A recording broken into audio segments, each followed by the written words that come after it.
Marinus lajɛbaga bɛɛ lajɛlen an minnu sɔgɔlen dɔn na su ani tile aw ni ɲankuma bi ye tarata ye juin kalo tile 10 sanba 2025 an ka bi kunnafoni bɛna tali kɛ min na min ye Mali armée ka opération dugukolo ko ye u ye opération caman kɛ dɔgɔkun tɛmɛnen na ni an bɔra yen nɔ avion présidentiel ale kiriw bɛ sen na kunnafoni walawalali an bɛna dɔ ma ka kunnafoni kɔnɔ. Aw bisimila wa kunnafoni kɔnɔ Ubel fagara wa n'a sɔrɔ ni kunnafoniya in ye tiɲɛ ni ye kunnafoni duman ye ka ɲɛsin AES jamanaw ma sabula Ubel ale ye banbagaci ɲɛmɔgɔba ye banbagaci ɲɛmɔgɔ min n'a bɛ État islamique kɔnɔna la ale ka attaque fanba kun bɛ kɛ yɔrɔ min na o de ye Asongo ka taa Gawo cɛmancɛla la a kun bɛ villagew attaquer a kun bɛ Mali armée ka convois fɛnɛ attaquer nin yɔrɔ in na kabi san 2020 Ubel ale bɛ nin baara kofɔlen in na kunu an ye kibaruya sɔrɔ k'a fɔ kunnafonidila dɔ ni ale bɛ Gawo kunu an ye kibaruya sɔrɔ k'a fɔ kunnafonidila dɔ ni ale bɛ Gawo n'a tɔgɔ ye Soni Anas Mayiga ale y'a yira k'a fɔ k'a ye kunnafoni dɔw sɔrɔ minnu b'a sɛbɛntiya ko Ubel ko a fagara a ma faga mɔgɔ wɛrɛ fɛ a fagara u ka jɛkulu tɔn mɔgɔw yɛrɛ de fɛ sabula k'a kun bɛ ka janfa ta k'a jɛkulu sɛgɛrɛ o hukumu kɔnɔna la u y'a bɔnɛ a nin na san 2020 min ye dugutigi dɔ ye ale fagara ani jɛkulu mɔgɔ ninnu fɛ ni o dugutigi in tɔgɔ ye Seydou Yaya n'a kun bɛ fɔ a ma ko Banandi a fagara Ubel ni a ka jɛkulu mɔgɔw fɛ ka sababuya kɛ k'a ye accusation ta ka ɲɛsin u ma France 24 la o y'a sɔrɔ baarakan bɛ yan ale y'a yira k'a fɔ ko gɛlɛya fɛn bɛ olu ka nin yɔrɔ in na bɛɛ Ubel ni a ka cɛdenw de hukumu kɔnɔna la ko u ye dugutigi minɛ k'a faga ka sababuya kɛ k'a ye u dénoncer san 2023 a bɔra ka kuma kɔrɔbɔrɔ kan a ye kɔrɔbɔrɔ dɔgɔya kosɛbɛ ko olu bɛ ka u kɛ u jugu ye olu minnu bɛ ka kɛlɛ kɛ diinɛ kama kibaruya kɔni min sɔrɔla nin a ma sɛbɛntiya Mali autorité fɛ fɔlɔ a ma sɛbɛntiya mɔgɔ si fɛ min ye Ubel ye k'a fagara ni min bɔra nin ko in na an bɛn'o da aw tulo kan. Mali armée engagé no ka kɛlɛ kɛ Mali fantan naani bɛɛ lajɛlen fɛ yaasa an bɛ se ka libérer ka bɔ banbagaci kɛlɛ kɔnɔna la cogoya min na hukumu kɔnɔna la min ye adjudant chef Ibrahim Gindo an y'ale ka interview dɔw sɔrɔ a bɛ ka sɛbɛntiya interview minnu kɔnɔna la k'a ni général Assimi Goïta ani général Maliki Diaw ko u ye kɛlɛ kɛ ɲɔgɔn fɛ san 2008 la san 2008 o y'a sɔrɔ rébellion mana Mali kɔnɔ fɔlɔ nka min ye insécurité o kun bɛ an ka kɔrɔyan fanfɛla ninnu na adjudant chef Ibrahim Gindo a y'a sɛbɛntiya k'a fɔ k'ale ni général Assimi Goïta ani Maliki Diaw ko u ye kɛlɛ kɛ ɲɔgɔn fɛ Tinzawatène a ko u ye kɛlɛ minnu kɛ ko o kɛlɛ ninnu na k'ale y'a dɔn k'a fɔ ko tiɲɛ yɛrɛ la général Maliki Diaw ko cɛfarin don kosɛbɛ k'u ka kɛlɛ ninnu gɛrɛla nka ko u ma sɔn ka u yɛrɛ randi togoya si la an ka jɛ an ka adjudant chef Ibrahim Gindo an ka témoignage lamɛn. Yɛlɛma donna la sur le plan matériel et tout l'équipement quoi général Maliki Diaw o y'a sɔrɔ lieutenant de kun don Zakatu combat la Tinzawatène an bɔtɔ Tinzawatène an bina Miskadi la an ye le 20 mars an bina Miskadi la le 21 an ni mɔgɔ nɔ a korosira tuguni an ye ji min ji le 20 mars 2008 an ye ji min ji banna ka dɔgɔtɔrɔw ka sɔrɔmu min o banna ka taa radiateur ka taa an da waga k'a don radiateur la o ji banna a laban dɔgɔtɔrɔw bɛ sɔrɔmu mun kan n'an taar'o min o fana banna k'an k'an yɛrɛ arandi a ye taliki bɔ k'an t'an yɛrɛ arandi an bɛ combat kɛ an bɛɛ bɛ bi an t'an yɛrɛ arandi bilahi CNT président o don ancien blindé 5 de jenina ne yɛrɛ ye caporal sɔrɔ yen à titre exceptionnel j'ai été nommé caporal o de ye ne latasiya tɛ ABC la o de la mɔgɔw u b'a fɔ faamaw donna ta ne kɛlen ka premier cavalier sɔrɔ Mali président de y'a di ne ma ale de kun ye ne ka commandant de compagnie Adouzen Kidal Mali président Assimi Goïta an ye combat kɛ Tinzawatène le 20 mars 2007 président bɔra fo Kidal ka taa fo Tinzawatène a ka escadron denmisɛnninw a taara ne yɛrɛ sɔrɔ Kidal Tinzan fort kɔnɔ ka ne tɛgɛ kɔrɔta sanfɛ bilahi président bon o don a ma yɛrɛ fusaya ma quoi donc a ma yira k'an ye subordonné k'an tɛgɛ kɔrɔta président kun ye lieutenant Zakatu combat bɔnnen Tindukal Zakatu a bɛ bara 7 jours an y'o de kɛ combat la a don mission carburant sogoba ninnu de taara an bɔ bolo la mission carburant fɔlɔ o kun bɛ bɔ Mali région bɛɛ la o bɛ taa carburant di Tesalit o bɛ taa di AB Bara o bɛ taa di Kidal o bɛ taa di Tinzawatène olu mɔgɔw de farala ɲɔgɔn kan ka taa an bɔ bolo la o combat an ye 7 jours de kɛ an bɛ ka mugu ci ko an k'an yɛrɛ arandi CNT président ko k'an bɛ san t'an yɛrɛ arandi o y'a sɔrɔ lieutenant de colonel Maram 2006 ale ni Gabriel Pujugu o y'a sɔrɔ CM kun don a taara an sɔrɔ o y'a sɔrɔ colonel yɛrɛ filɛ lieutenant de kun don a taara ne sɔrɔ Anafis o y'a sɔrɔ ne ma premier cavalier sɔrɔ fɔlɔ deuxième cavalier o kɛra 2005 décembre 2005 a kɛra dɔrɔn 23 mai kɛra différence ba bɛ parce que n'a fɔra tag dɔrɔn o b'a sɔrɔ kɔnɔ nani yanga pour appuyer les troupes au sol. An yɛrɛ filɛ nin VP11 il est capable, il a un blindage solide non négligeable parce que les blindés ils sont capables de porter les combats jusqu'en profondeur. Donc cɛdenw bi Mali kɔnɔ bilahi o ye mugu ci. On est prêt wari t'a la ne ye ministre de diplômé n'a ka di n bɛ bɔ armée la ka taa ministère kɛ mais non ne t'a wari fɛ an bɛ faso défendre jusqu'au dernier sang. Nous sommes des héritiers de nos ancêtres guerriers. Fɔlɔ la an tun bɛ kɛlɛ kɛ i b'a sɔrɔ Toyota i b'a sɔrɔ 12 personnes b'a kɔnɔ a bɛ yɛlɛ i kan dɔrɔn bɛɛ taara maintenant sisan u nana ni plan ye qui est très bien élaboré donc combat kɔni on est prêt ennemi mana don yɔrɔ o yɔrɔ an bɛ don a nɔfɛ jusqu'au dernier sang faut que Mali kɛlɛ ka ban pewu wa a bɛ ban fana inchallah mɔgɔw bɛ volontaire pour que u kana don o don u b'a fɔ an ye ko sala a ma se yan bon min mun fɔ o ye duwawu ye Ala ka Mali kɛlɛ ban. Kunnafoni filanan an bɛ taga Niger min ye Niger kɔrɔnfɛ dugu dɔ bɛ yen n'a bɛ fɔ ma ko Bermu ale bɛ Maradi mara la an ye kibaruya sɔrɔ k'a fɔ min ye banbagaci dɔw ye Bidamo sous-préfet ale ka baarakɛyɔrɔ kɛrɛfɛ u nana u jɔ yen ka kisɛ caman ci yen kosɛbɛ banbagaci ninnu ka laɲini tun tɛ dɔwɛrɛ ka kisɛ ci gardi minnu bɛ yen u bɛ se ka u bolofɛn ta ka taga ni u ye cogoya min na nka gardikɛ kelen de tun bɛ yen nɔ ale fana ye kisɛ ci banbagaci ninnu na u y'a dɔn k'a fɔ cɛ kofɔlen a ka kisɛ bɛ ka farinya u ma banbagaci ninnu yɛrɛ ta u talen kɔfɛ garde nationale minnu tun bɛ olu farala ɲɔgɔn kan ani polisi minnu tun bɛ yen nɔ ka banbagaci ninnu nɔgɛn kosɛbɛ banbagaci ninnu nɔgɛnna fɔ kungo kɔnɔna la u y'u bolofɛnw fili ka boli mɔbiliw bɛ o la ani u ka marifakisɛ 270 o de yira ni mɔgɔ kofɔlen ninnu kɔ ale ni connexion bɛ kɛ ni machine min ye n'u b'a fɔ ma ko kit straline o fana yira ni mɔgɔ kofɔlen ninnu kɔ ani militaire minɛn caman u mɔgɔ 5 de tun bɛ mɔbili kofɔlen in kɔnɔ nka u nana se gardikɛ fɔlɔ min ma o kɔni ni ja kosɛbɛ ani banbagaci ninnu kɔni kisɛ wuli ɲɔgɔn na fɔ ka taa se banbagaci ninnu bolili ma.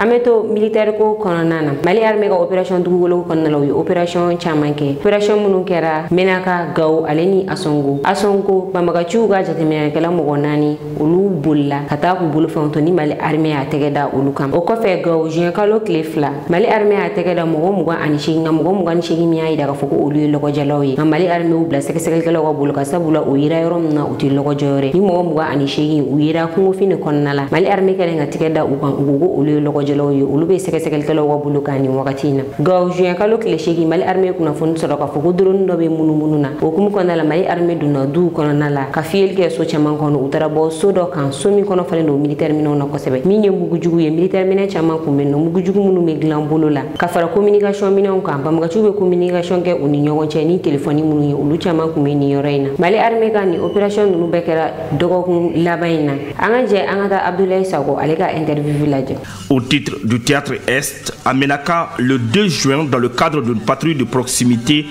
au sud et sud-est de Menaka à l'approche de la mission. 4 guetteurs terroristes sur 2 motos ont pris la fuite en abandonnant leur matériel.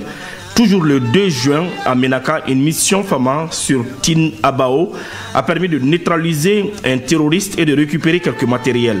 À Gao, le 2 juin, un suspect âgé de 31 ans a été interpellé à 5 km de Tahaka sur l'axe Gao lors d'une mission de ravitaillement sur Gossi. Il a été remis aux autorités compétentes pour les besoins de l'enquête. À Gao, toujours le 2 juin, lors d'une patrouille, 28 personnes ont été interpellées, 3 véhicules de transport, 5 motos et un tricycle ont été également saisis. Les intéressés se disent être des forains. Une enquête a été ouverte par les autorités compétentes. À Ansongo, le 2 juin, les femmes ont déjoué une tentative d'enlèvement de bétail à Bazi Gourma en face du camp Fama derrière le fleuve. À Gao, le 3 juin, les femmes ont déjoué un braquage. Cette intervention a permis de neutraliser un braqueur, d'en interpeller un autre et de récupérer des matériels. Le suspect interpellé a été remis aux autorités compétentes. À Ansongo, le 3 juin, les femmes ont interpellé 3 suspects terroristes dans la localité de Bara. Les intéressés avaient sur eux des documents portant les sceaux de l'EGS. Ils ont été remis aux autorités compétentes pour les investigations. À Gao, le 4 juin 2025, lors d'un contrôle de routine, les femmes ont interpellé un individu dans un minibus quittant Gao pour Ansongo. L'intéressé avait en sa possession des munitions d'armes lourdes, 2 téléphones, des injections de tramadol. Il a été remis aux aux autorités compétentes. À Ménaka, le 5 juin, à la suite d'une tentative d'attaque de drone sur la base de renseignement, les FAMA ont procédé à plusieurs fouilles dans les maisons riveraines du camp.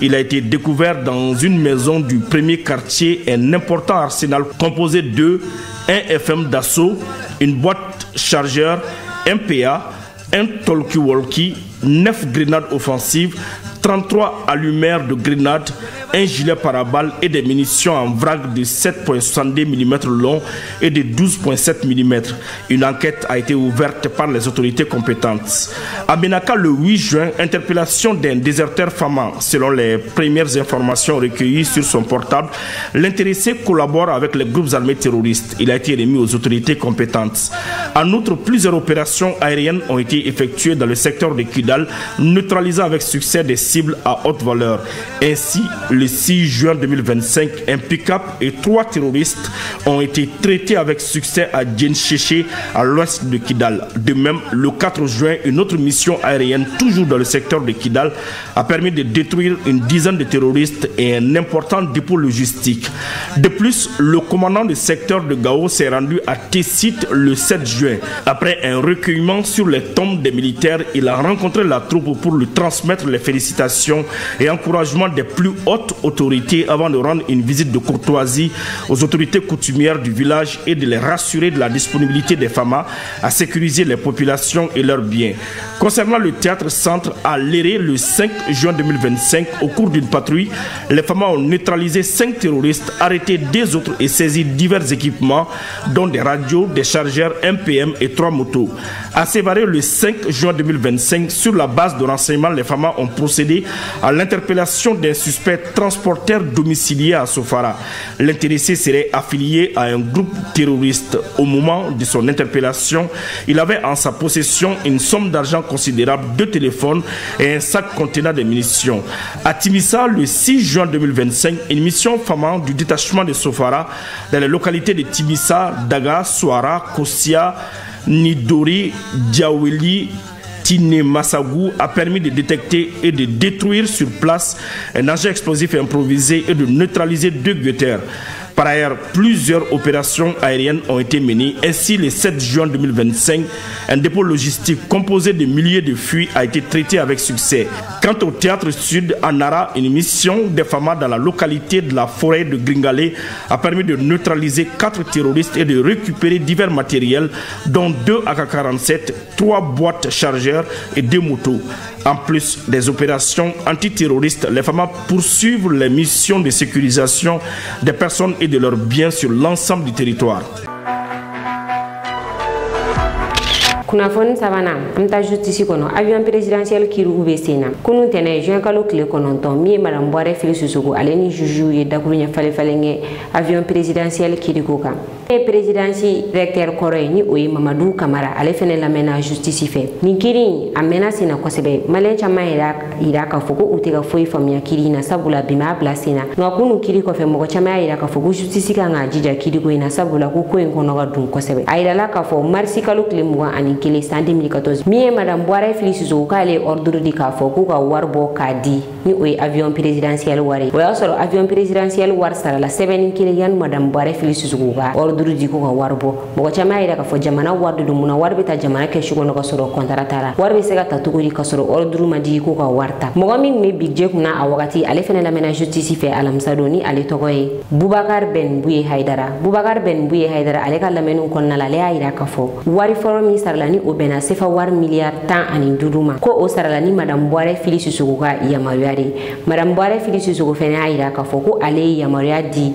wakati mina contrat kera ko wakati le ko ale yamariyadi nga Boubacar Ben Bouye Haidara ale ira ka fo ko war sarala foloni contrat ka soro ka ke avion présidentiel kuina bini dossier ko no dun ko sebe nga sigata la mi justice ale déterminer no kani ko inche mbo ka da keneka war ka bo jamana kono ka soro contrat make a ordre ma bo fanchife justice we fe wori da keneka sabula mi présidence secrétariat général olude kume ordre du ministère ma ale kume warbo kadi kasoro ali contrat machine madame Boire Félix Susugu ko malabankera mi ko ale se se kunte ala ko crise be jamana ka na na fo ko jamana mago be warla yoro ni kili yani ki bla contrat plan papier la ki be war bo ka di jamana ma ko ore kunye alete juju ya ira ka fo ko o fe min te ben sharia ko na la warte se ka bo ka toro contrat ma signé vérificateur ko ne ya ira ka fo ko min duna ni dossier na ka beta se fa war milliard muga ani ko toni la jugement e mana kunche mi mana bo ala mo da kuloka kuna fonna mogo kele ni tura sirabagan kasara la konobugu kunu konobugu sirabagan kasara la mi mogo kele ale ni tura ala mogo bisaba ani kononton olu jogina kosebe kardo ale ni mototiki do sira nyangwa mi mototiki o ni tura ala kargo no mogo na mogo bisaba ani kononton olu jogina sabula kare sirabla fo watad ni wakati na amai ni chauffeur fe ka fo mogo chama kun tarasilla u kwanga sigi wa mobili bolni hakli sigi yasa mogo nunu nyuma misega si ujaba lola chuke amina amita Europe kasara bado fenenkera Europe dugum mego Autriche ay kibara sore ko fomi école de noy aleye a école de nyontan ani kili ay mar farici ulula ko lu bone unina akera Autriche dugumina odi grâce mi ni école de ko foli ni ayayi da ka fo ale to nyoko kel nu ko asege bro soro samfe ko sebe ama dimi boto go wera soro ayla ni odi kata mar fanyini kana mar fajo anyoko école de mo ta ani kili ko lu bone unina école de mi yere ni barenke ay kibara sore ko fokali fenesara ashuira nyegen koronala mi Autriche hélicoptère ou olunana école soina kana mogo munu bilisira ko se wuta ka taganu docteur sola chuke amina kuna fon duduna Mamad Idriss Déby ale Donald Trump jabi Mamad Idriss Déby no e Chad jamana kuntigi ay decision ta ga jamana ko mi Chad visa ka kana di américain China mone na ni decision yi mi Donald Trump ni wakati na atifega mo shide aka jamana kana ka jamana ko donte ay decision ta decision mi kon nala jamana tan ko bonyo ko ngu akal no ko interdit ko wana si aka jamana ka sabula mi rebellion ko po jamana no jamana don tura kana le ga jamana ka abena insécurité Amérique mi Chad ale to mo jamana nuna ay Chad jamana kuntigi toro ko sebe afene bora ay Donald Trump jabi ay ira ka foko Chad visa ate fe agadi américain shima tuguni ni Chadien te se gataga Amérique muna américain phénomène Chad ko chendo warte comme wa dignité anu wa fierté ko obula ute se wa dignité no wa fierté bu yere la jamana bado nyokoro ni Chadien te se gadu Amérique ko Amérique fene Chad visa kana di américain shima ki ka se kana Chad ni wakati na gelea be Chad aleni nazara jamana nunu chamani nyoche kabi Mamad Idriss Déby alena na transition la afola ka France base militaire boy o ko fe mi américain nga base militaire ay olu fene ndatugu kaira ka fo ko militaire chitebo aka jamana ka ganu sigi ale ka jamana ka kibisa woke ay ni base militaire ndatugu o furugu be anini jamana ko fole nunu ni nyonche Mamad Idriss Déby ay ni decision info aka bolo lo sura yere sanfe américain nga la sigi dem me Chad olu ya ira ka fo ko Chad gouvernement kumana olu te sega bo atala ko me olu ke ni ngale minge ore ka fo yan ni decision ngata visa hunira américain mun ma yalma olu sega do Chad wal ma olu te sega do ko olu ma jabi soro onyi ni ngali na falo kuna fon kunjala Mali santé chene no bi kosebe Mali kurami nana santé kurama nala santé mi mambolo alsa otobe ka koro ka taka feri o kumu kon nala mi anga docteur nyomo do lu kuma kuma Sheriff la TV jabaranin kam uyo kuma chama fo uya ira ka fo ko bi Mali santé chene no Mali nyomo go yere di mogote Mali santé la al ne asoro anga nyomo go bawti bo jamana kono ko tu frake jamana ko kambili ko nga ubeta clinique bo la docteur munu me o clinique ba noni o docteur munu ni kanga barake jamana yere docteur Sola ko nga oteke ko wa benyambi ala ko femite be chuka shila ya ira ka fo fene koni docteur tabe nake ube dobo docteur tatala ka ira ka fo ko warte jamana kono ko ka soro wari munu me ka do balonta tere una sansa ka te do docteur Sola ya sabana ba to ka furage chuka na ko lutara kala nege docteur ya kala nge kana mo furage ulu ye kala nge ulu se wa barala ko o ulu se ko ri ulu tena se ku ga sarata ka jisa ka bla docteur Sokono o ve ka kuran san ka bla docteur Sokono walma ka ta fura san ka bla docteur Sokono ko luti se wa sarata ku ke ko malion ku nyojo ugwanye mo la nyemo ko kanga na nifendo to Sokono fem mun mi docteur Soje ani docteur akiya min kanga bla docteur Sokono ko maleon ka nyemo ko laje ko olu se mu ko furakeri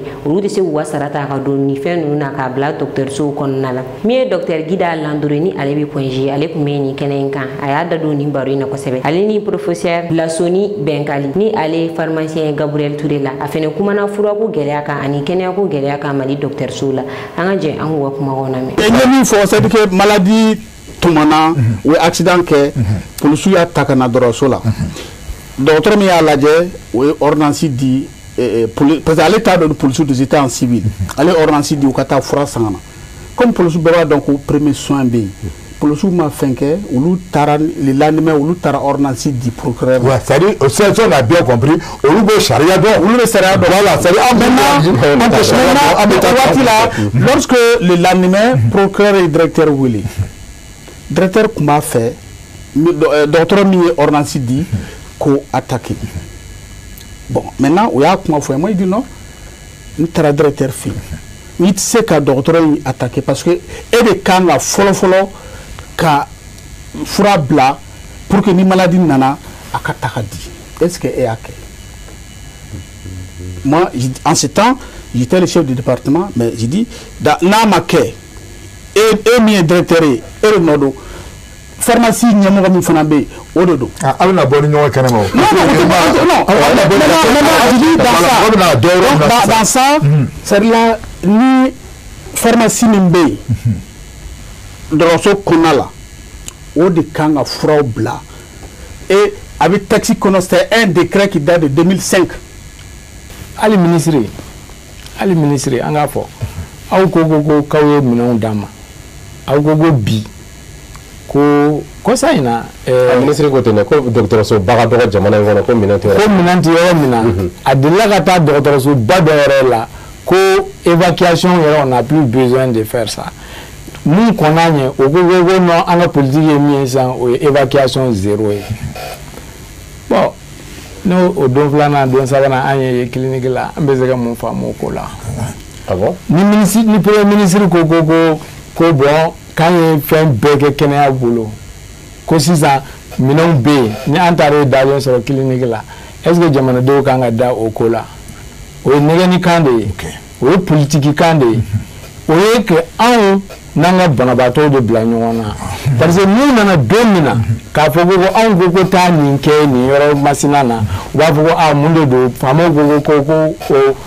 mina be diroma mina be ma diama de ana déjà do ana directeur de la ga fogo mina dira anga bloc opératoire là ko machine yoro de be ki bi machine pigi dron ka be opération beke ega bloc yoro la jibetike. D'accord, ok. Ega bloc yoro la ali fini mun kanga kega mo bi ka fenge itise go ko ka je. Ok. Fanga jamana mo u ka warde dun santé la. Mba fo kaderi au budget 2025 mon état ya ke. Construction et équipement des hôpitaux 5 milliards. Amélioration du plateau technique 3 milliards. Dans le stade de Tombouctou,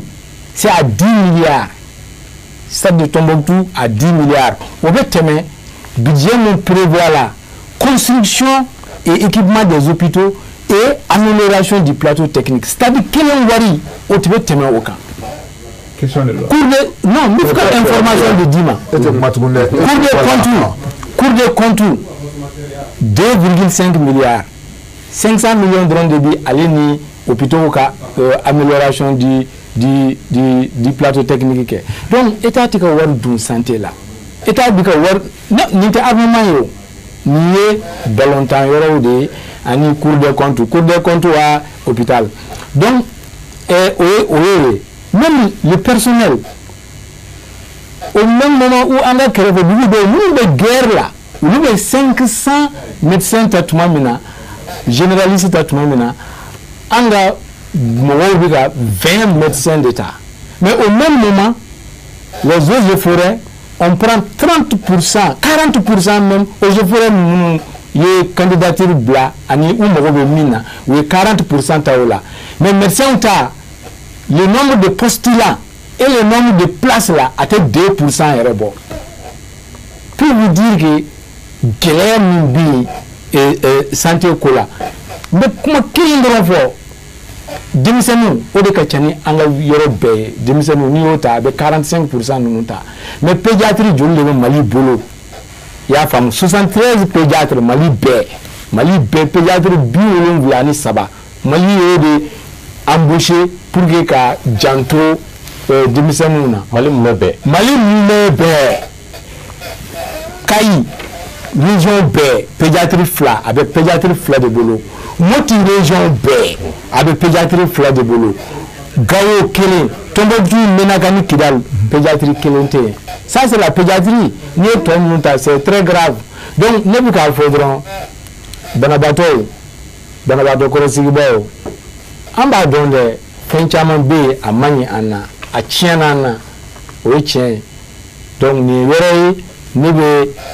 yafa déliqué d'autres bétola. Be yafa déliqué Banabato là, be yafa déliqué Banabato Somo là. Aye fini ou ka ya femme. Nino ku yanga bi kuna foni ka do kloka awni chaka la tel ko nyumana an fuli bala je baga bela jeni kerengere na munu me ka na je ka bo Côte d'Ivoire aw kambe wakati wera mo munu mi fega dembe do mari newsma wal ma ko wa publicité o mari news ka chaîne sanfe abe se ka woli ni murina bi wono toni keli ngwani keli binani bishegi ani nani